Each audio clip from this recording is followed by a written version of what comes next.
Irmãos, muito bom estar aqui mais um domingo com a igreja, mais um domingo reunidos como corpo de Cristo, conforme aprendemos hoje na escola bíblica dominical. Meus irmãos, apenas um aviso: os irmãos talvez tenham notado que só há um banheiro disponível hoje, não é?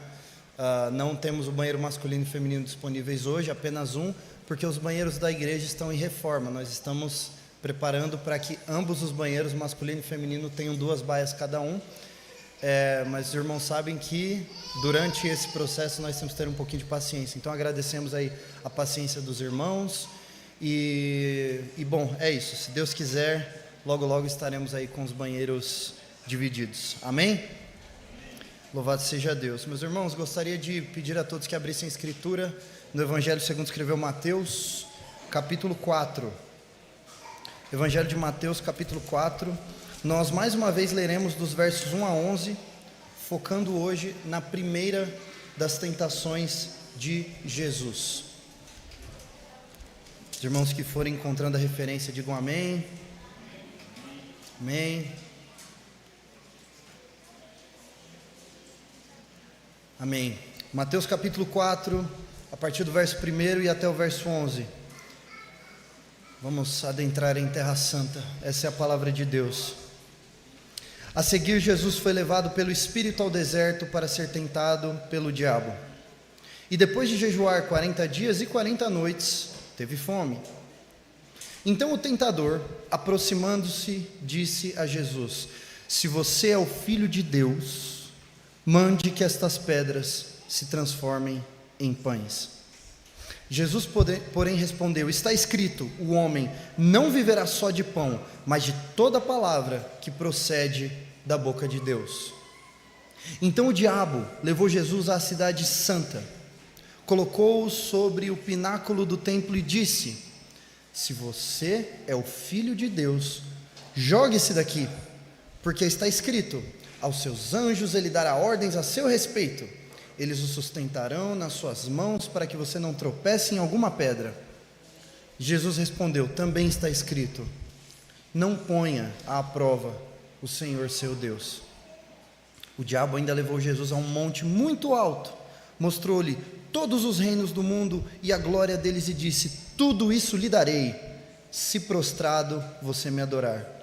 Então Jesus lhe ordenou: vá embora, Satanás, porque está escrito, adore o Senhor seu Deus e preste culto somente a Ele. Com isto, o diabo deixou Jesus, e eis que vieram anjos e o serviram.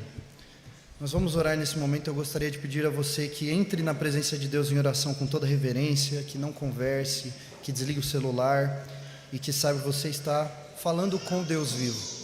Então vamos orar.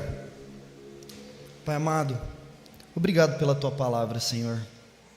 Pai amado, nesta manhã em que nós entramos na Tua presença e ouvimos da Tua palavra, nós queremos Te pedir, Pai, que o Senhor não permita que nenhum passarinho venha roubar as sementes da palavra, mas que a palavra assente no coração de cada um que está aqui presente, faça dos corações aqui terra fértil para receberem a Tua palavra, introjetarem a Tua palavra, crerem no Teu Filho amado para a salvação e viverem como filhos amados Teus.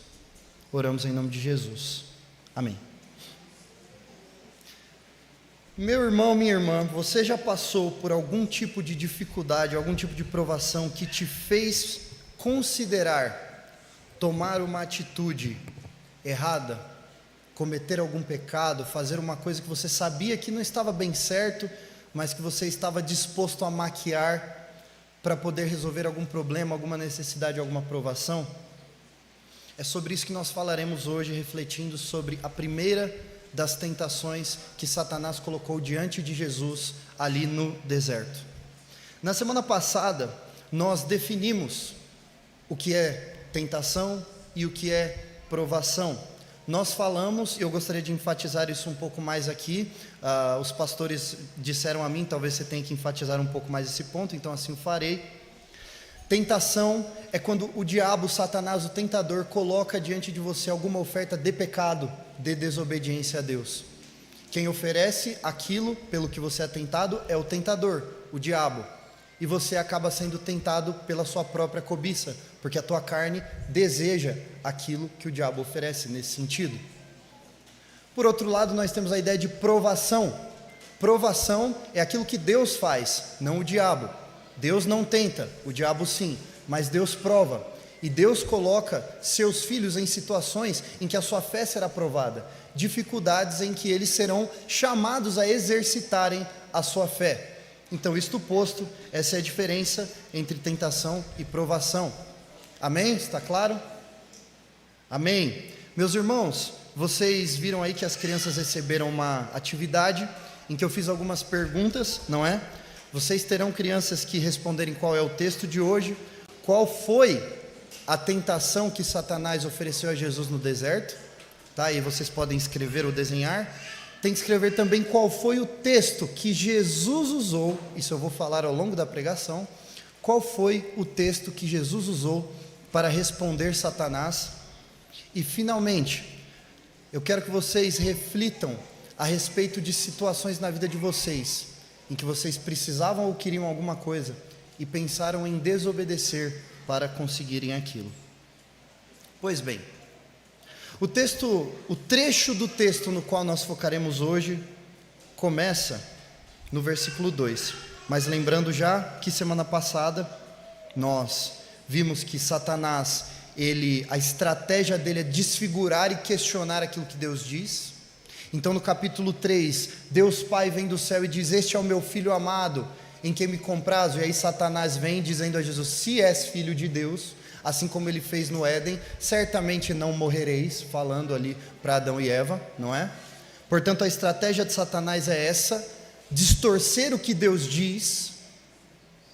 E Jesus nos ensina a combater Satanás, afirmando aquilo que Deus diz, tendo fé naquilo que Deus diz. Mas me acompanhe aqui no versículo 2, que diz o seguinte, o comecinho: depois de jejuar 40 dias e 40 noites. Vamos até aqui por enquanto. Jesus estava, portanto, em jejum.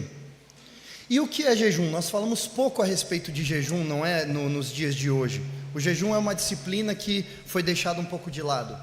Vejam, jejum, é muito simples definir jejum. Jejum é privação de alimento. Então, uma definição curta de jejum seria essa: jejum é não comer. Isso é estar em jejum. E na teologia bíblica, o jejum ele está relacionado com a espiritualidade, com um convite a um alimento espiritual. No Antigo Testamento acontecia um caso de jejum, principalmente em situações de lamento, em que o povo estava lamentando alguma coisa que aconteceu. O som está ruim? Está dando microfonia, né? Ô, meu irmão. Alguém... Está melhor? Sim? Amém. Então, no Antigo Testamento, acontecia principalmente em situações em que o povo estava lamentando, estava triste. Então, faziam um jejum, se vestiam de pano de saco e cinza e se lamentavam porque Deus parecia estar distante. E por que isso? Por que esta disciplina espiritual de privação de alimento? Porque, meus irmãos, na Bíblia, a comunhão, o estar junto é expresso pelo alimento que é posto à mesa. Uma refeição, sentar-se à mesa para comer com alguém, na Bíblia é entendido como partilhar espiritualmente com esta pessoa. Por isso o Novo Testamento nos convida, por exemplo, a não nos assentarmos à mesa com demônios. A conexão com Deus nesse sentido é uma refeição à mesa junto a Ele. Isso está ligado à teologia do sacrifício no Antigo Testamento. Quando um animal é sacrificado no altar e o restante é comido pelos levitas, é como se Deus estivesse comendo uma parte daquele prato e o povo a outra. É uma refeição com Deus. Então, deixar de se alimentar é uma expressão espiritual de que eu tenho que convidar o meu corpo a se lembrar dessa conexão espiritual com Deus. Vejam, no Antigo Testamento nós vemos casos de jejum, principalmente convidando o povo a se reconectarem com Deus.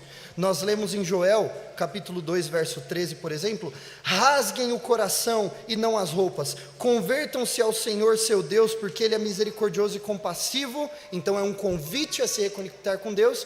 E aí no verso 16 de Joel 2, nós lemos: reúnam o povo, santifiquem a congregação, congreguem os anciãos, reúnam as crianças e os que mamam no peito, que o noivo saia do seu quarto e a noiva dos seus aposentos, convoquem um jejum. Portanto, nós lemos que o convite ao jejum é um convite de volta à comunhão com Deus. O profeta Isaías, nesse sentido, ele ensina o jejum comunitário também. Vejam, Jesus ensinou sobre o jejum, que o jejum ele não pode ser um grito de virtude na frente das pessoas, mas isso não significa que não possam ser feitos jejuns comunitários, jejuns em que o povo faz o jejum todo ao mesmo tempo em comunhão. Isaías, ele fala sobre, por exemplo, a falta de justiça, a falta de amor por aqueles irmãos que estão passando necessidade. Ele descreve isso como afastamento de Deus, convida o povo ao jejum. E Davi diz no Salmo 35, por exemplo: quanto a mim, porém, enquanto eles adoeciam e as minhas vestes eram pano de saco, eu afligia a minha alma com jejum, e em oração me prostrava sobre o peito. Jejum é um momento em que a pessoa ou pessoas não comem, seja para lamentar que estão distantes de Deus e clamar por perdão, seja para dedicar mais tempo à oração e clamar por algo, como é o caso, por exemplo, do jejum convocado pela rainha Esther, em prol da salvação do povo. E aí, meus irmãos, como as necessidades físicas, as necessidades do corpo, muitas vezes fazem com que o ser humano se esqueça das coisas espirituais, o jejum está ali para nos lembrar disso. O jejum, o deixar de comer, é, como diz John Piper no livro Fome de Deus, é como se nós disséssemos: nesse momento quem está com fome é o meu coração, da presença de Deus. Eu desejo muito mais a Deus do que a minha refeição neste momento. Isto é jejum. E se o jejum é esse momento em que pode ser um lamento porque estamos distante de Deus, ou um convite a estarmos mais próximos dele, é por isso que quando os discípulos de João Batista perguntam a Jesus, em Mateus 9, verso 14, perguntam a Jesus assim: por que os fariseus e nós jejuamos muitas vezes e os teus discípulos não? E Jesus respondeu: como podem os convidados para o casamento estar tristes? Perceba então que ele amarra essa disciplina a um lamento, a uma tristeza. Como podem os convidados para o casamento estar tristes enquanto o noivo está com eles? No entanto, virão os dias em que o noivo lhes será tirado, e aí eles jejuarão. Então, o que aprendemos aqui? Por que os discípulos de Jesus, durante o ministério de Jesus, não jejuavam? Porque o noivo estava ali com eles. Porque o noivo estava com eles, ele estava ali à mesa, fisicamente, em um momento de alegria e celebração. Se o jejum é uma expressão de que eu preciso estar na presença de Deus, e o Deus encarnado estava ali com eles, eles não jejuavam. Mas, em determinado momento, Jesus foi tirado deles, e aí eles voltaram a jejuar, que é o que disse o Senhor Jesus. Jejum, portanto, irmãos, é privação de alimento. E é a privação de uma refeição, não é de um tipo.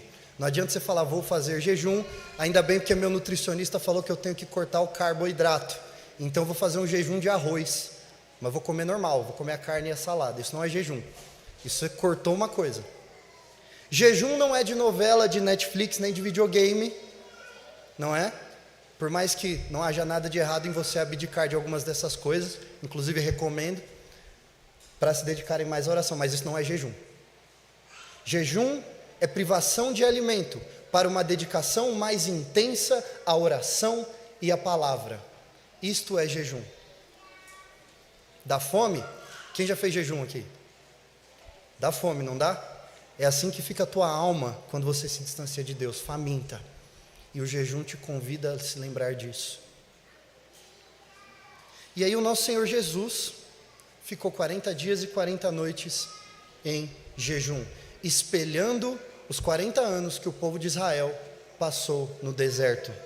E aí o texto vai nos dizer que ele teve o quê? Fome. Depois de jejuar 40 dias e 40 noites, ele teve fome. Jesus, ele certamente estava faminto. 40 dias sem se alimentar fisicamente, não é? Dedicando-se somente a se nutrir espiritualmente, a estar na presença do seu Pai, orando. E vejam, uma coisa importante que nós temos que nos lembrar, né? O homem, ele vive de pão, não vive? Ele vive de alimento, ele se alimenta de pão, não é? Por isso Jesus esteve com fome. E por isso Jesus estava ali com necessidades físicas. As necessidades físicas, conforme as que Jesus teve, não são consequência da queda. Meus irmãos, é como diz Jonas Madureira, a incompletude, o fato de que você é incompleto, você não vive sem comer, não vive sem descansar, nada disso é consequência da queda. O homem já precisava comer e se alimentar antes da queda. A incompletude faz parte de quem nós somos, porque só Deus é perfeito e só Deus é completo. Então Jesus experimentou ele experimentou essas necessidades, ele sentiu fome. E é nesse momento em que Jesus sentiu fome, que ele teve uma necessidade física, fisiológica, é que chega a proposta de Satanás.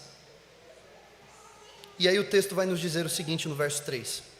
Então o tentador, o título que é dado a Satanás aqui, porque ele é aquele que põe a tentação.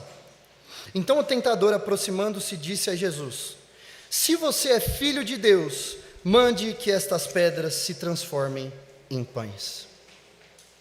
Conforme já vimos na semana passada, o tentador, Satanás, costuma agir, e essa é a sua principal estratégia, colocando dúvida naquilo que Deus falou. Deus diz: tu és o meu filho, no batismo. Satanás diz: se você for filho mesmo, portanto, criando um choque com aquilo que Deus Pai havia falado. Negar a existência de Deus ou questionar aquilo que Deus falou. É isso que Satanás vai tentar explorar. É como se ele dissesse: se você é filho de Deus realmente, por que você está com fome? Se você é filho de Deus, você não deveria ter o direito de satisfazer as suas necessidades? Nós não falamos agora há pouco que o Senhor Deus, ele já criou o corpo humano com limitações e necessidades? Portanto, sentir fome, você sente fome porque Deus fez seu corpo para sentir fome. Você sente sono, Deus fez seu corpo para sentir sono.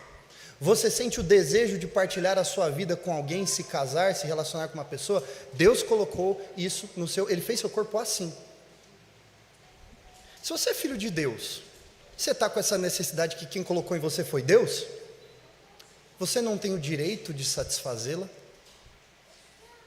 Se você é filho de Deus, você não deveria pegar a realidade, torcer a realidade, para que a realidade caiba na sua vontade e na sua necessidade?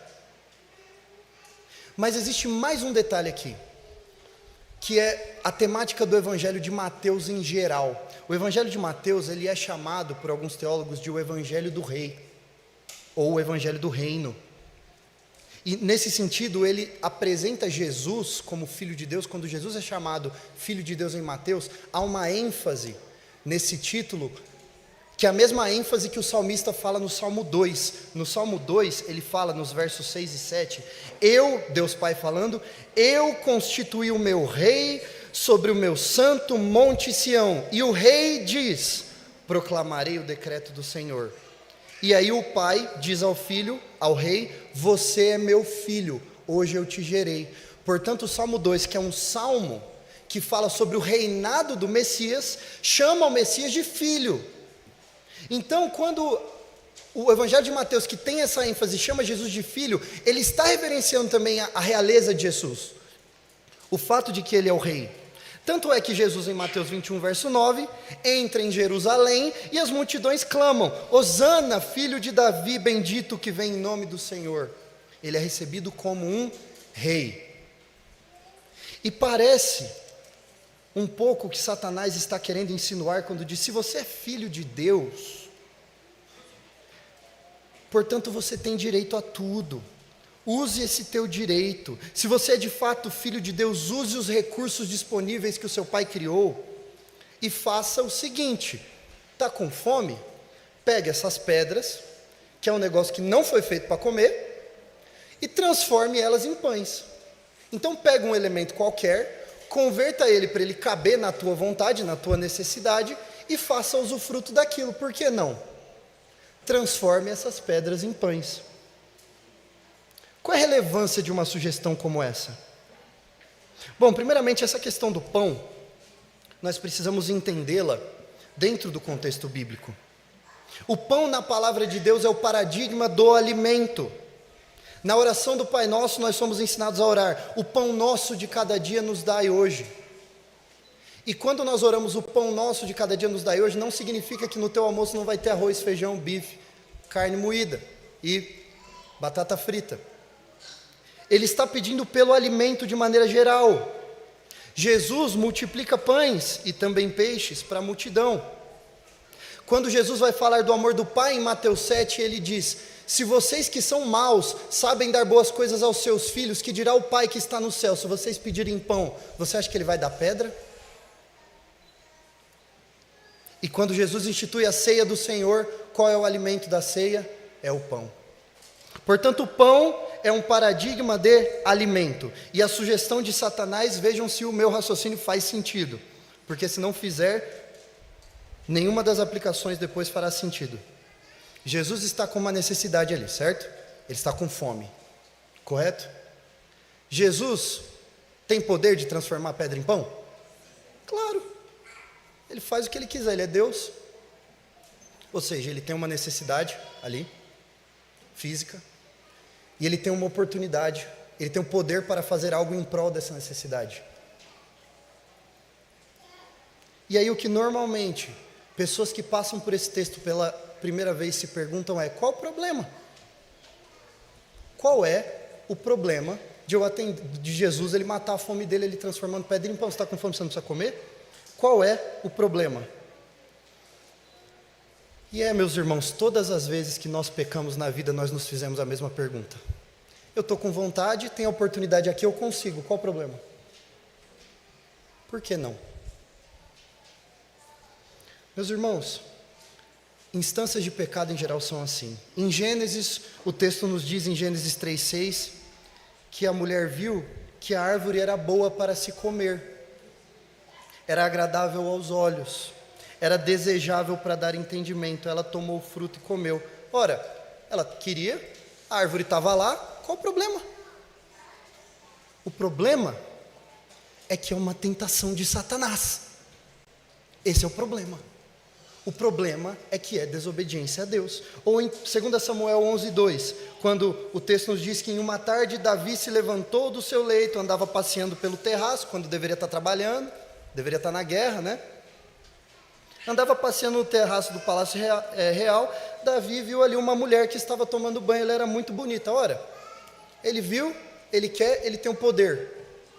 Qual é o problema? O problema é que é uma tentação de Satanás. Esse é o problema. Ou então em 2 Reis 5:20, os irmãos devem se lembrar da história de um cidadão chamado Geazi, que era assistente ou acompanhava o profeta Eliseu. Depois que eles curam Naamã de sua lepra, ou melhor, como Eliseu ia preferir que eu dissesse, depois que Deus cura Naamã de sua lepra, não é? Naamã oferece a eles alguma recompensa por aquilo. E aí eles recusam, e Naamã explica para Geazi: você não pode receber louros por uma coisa que Deus fez.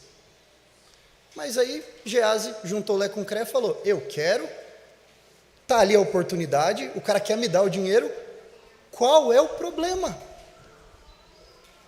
E aí 1 Reis 5:20 diz que Geazi disse assim para Naamã: eis que o meu senhor foi generoso demais com este sírio Naamã, né, recusando o que ele trazia.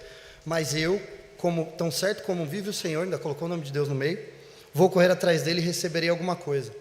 Ele foi roubar? Não. Qual o problema? É que a desobediência a Deus é uma tentação de Satanás.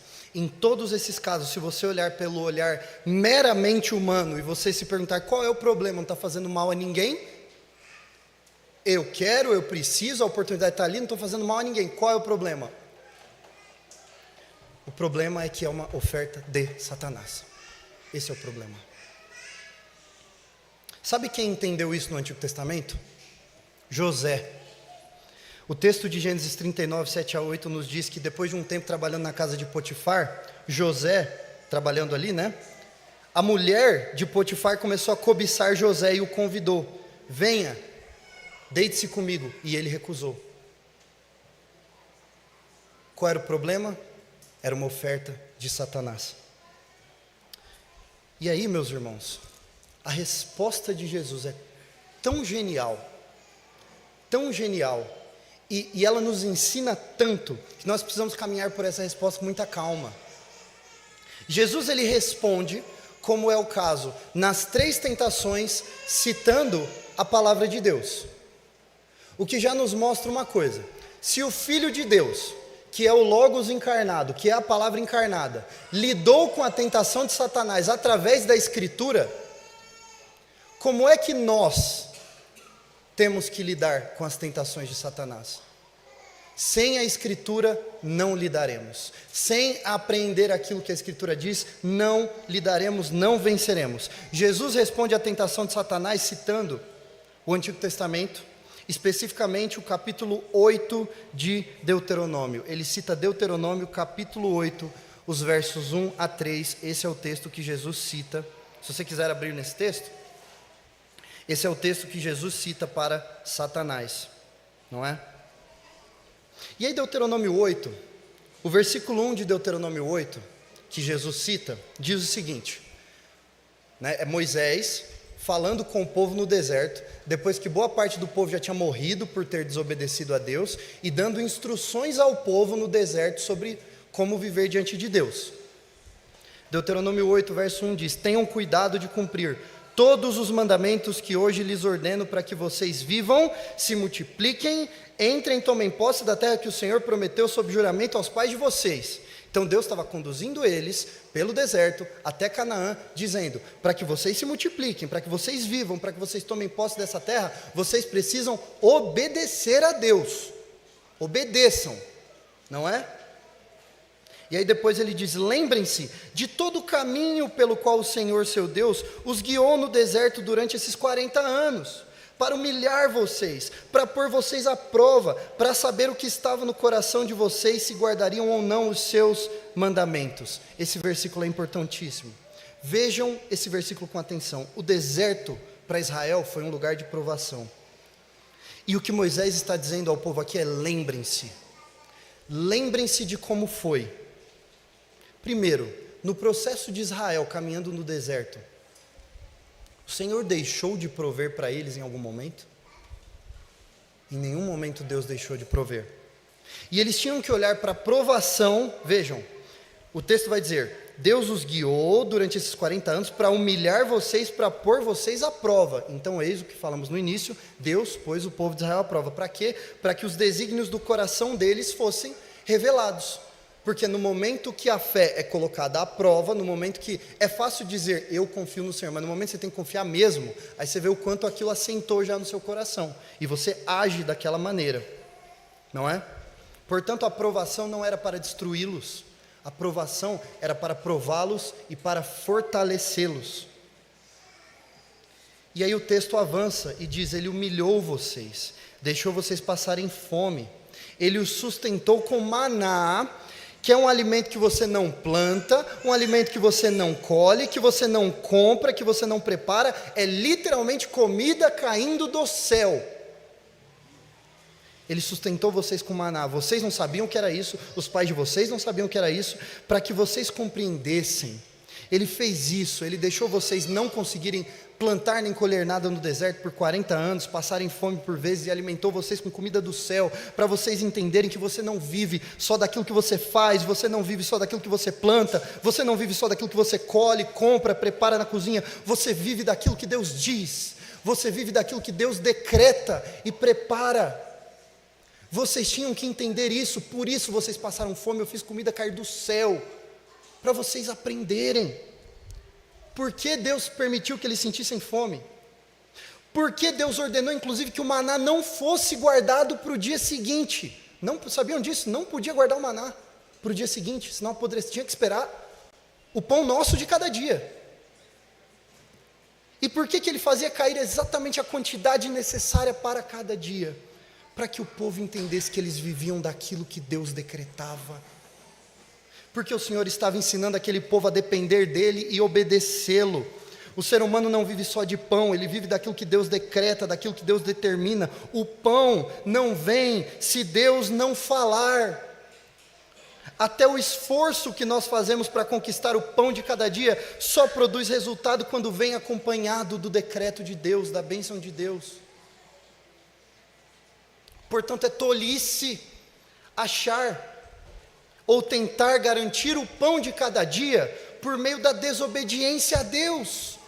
É tolice, porque o ser humano não vive só de pão, mas daquilo que Deus diz e decreta.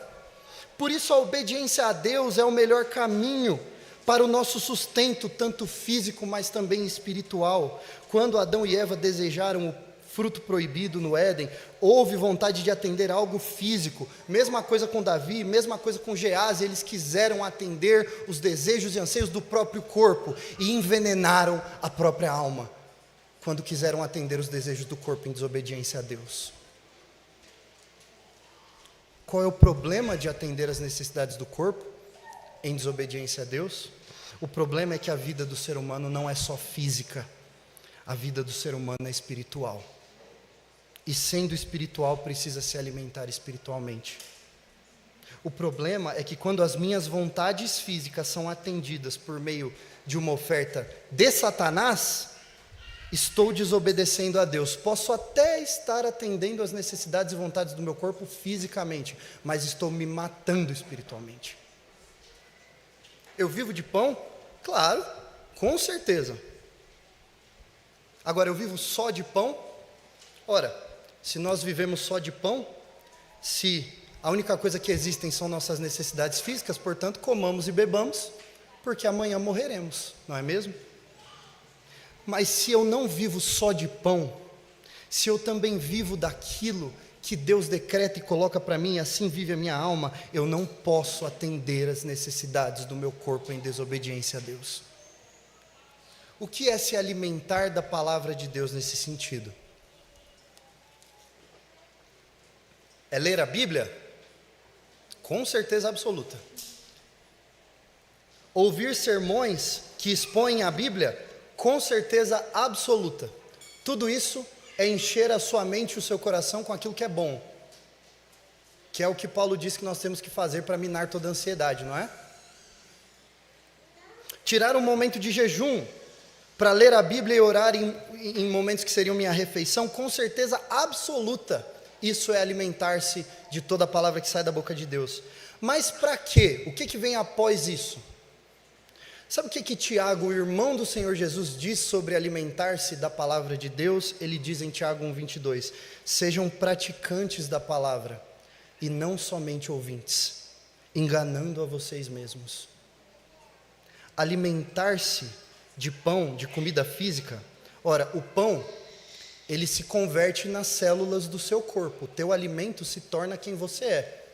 Você é o que você come, não é? Portanto, alimentar-se da palavra tem que gerar o mesmo efeito. Aquilo que a palavra de Deus diz tem que compor aquilo de que é feito a tua alma. Você tem que aprendê-la, você tem que orá-la, você tem que amá-la, obedecê-la e vivê-la. E assim, em obediência a Deus, você está alimentando não só o seu corpo, mas está se alimentando de toda a palavra que sai da boca de Deus. E se você alimenta o seu corpo, mas não aprende da palavra, não ora, não ama, não obedece, não vive a palavra, se você, para alimentar o seu corpo, para atender aquilo que o teu corpo quer, para atender os teus desejos físicos, você desobedece a Deus, você acabou de cair numa tentação de Satanás, você acabou de transformar pedras em pães, você acabou de pegar algo que não foi feito para aquilo e quis fazer a realidade encaixar na tua necessidade para você atendê-la, em desobediência a Deus. Qual é o problema? Eu estou com vontade, tenho necessidade e a oportunidade está aqui. Eu tenho esse poder. Por que não? Porque quem ofereceu foi Satanás. Porque não obedece à palavra de Deus. E veja que interessante. De onde vem a força de Jesus para responder à tentação de maneira tão genial? O Espírito Santo estava sobre ele, capacitando-o para que ele vencesse. E o mesmo Espírito que estava sobre Jesus, se você é crente, habita em você. Segundo, 40 dias de jejum. 40 dias deixando de atender às necessidades do corpo para se alimentar espiritualmente. Jesus estava com hipertrofia espiritual. Portanto, alguém que está há 40 dias em jejum, se conectando com Deus, aprendendo mais, se aproximando mais da palavra de Deus, no momento que Satanás vem, atende às necessidades do seu corpo em desobediência e fala: não vivo só disso, não vivo só de pão, eu vivo do que Deus diz, eu vivo do que Deus decreta, e não o desobedecerei para atender às necessidades do meu corpo. Em resumo, Jesus estava com fome, precisava comer, uma necessidade física. Eu fiz uma pergunta no início do sermão: você já passou por alguma necessidade física em que você... E quando eu digo necessidade física, existe a necessidade da provisão para que você se alimente, mas qualquer tipo de impulso do teu corpo que você queira atender desobedecendo a Deus. Qualquer coisa que o teu corpo precise ou almeje, que você quer atender desobedecendo a Deus sob a desculpa de: qual o problema? Não estou fazendo mal nenhum a ninguém, eu preciso, eu quero, a oportunidade de estar aqui, eu tenho esse poder, por que não? Todas as vezes que isso acontecer, lembre-se de como Jesus procedeu. Satanás pode até vir e se oferecer para alimentar o teu corpo.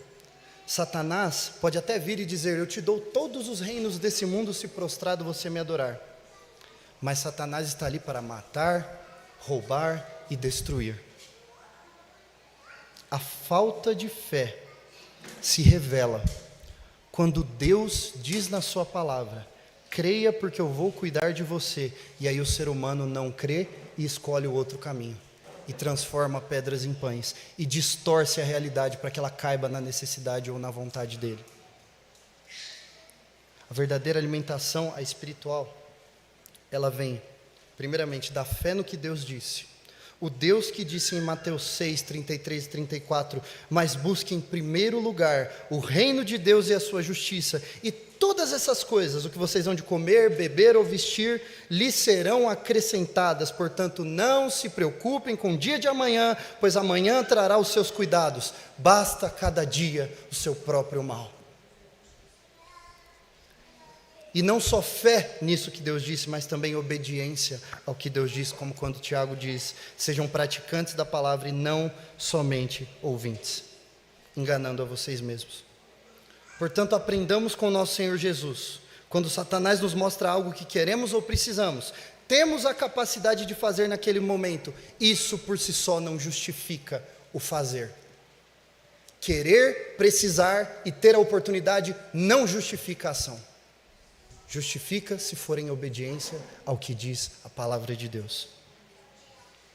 Então pergunte-se sempre: fazendo isso que eu quero fazer, fazendo isso que eu preciso, eu estou crendo na provisão do Senhor e refletindo o que eu creio por meio da minha obediência? Meu irmão, minha irmã, se a resposta for não, olha para Satanás e diga: sai daqui, Satanás, porque está escrito: adore somente a Deus e a ninguém mais. Vamos orar? Pai querido, Pai de amor, obrigado pela Tua palavra. Obrigado, Senhor, principalmente porque o Teu Filho Jesus venceu onde nós não vencemos. Teu Filho Jesus disse: a minha comida consiste em fazer a vontade daquele que me enviou. Pai amado, nós Te louvamos porque diante de tantas das nossas falhas, Ele venceu em nosso lugar. E como diz a Tua palavra, destruiu aquele que tem o poder da morte, o diabo. E Senhor, que nós vivamos a vida que nós ganhamos na fé no Filho de Deus que nos amou e se entregou por nós. Nós oramos, Senhor, pela Tua capacitação, para que a exemplo de Jesus nós vençamos a tentação. E é em nome dele que nós oramos. Amém.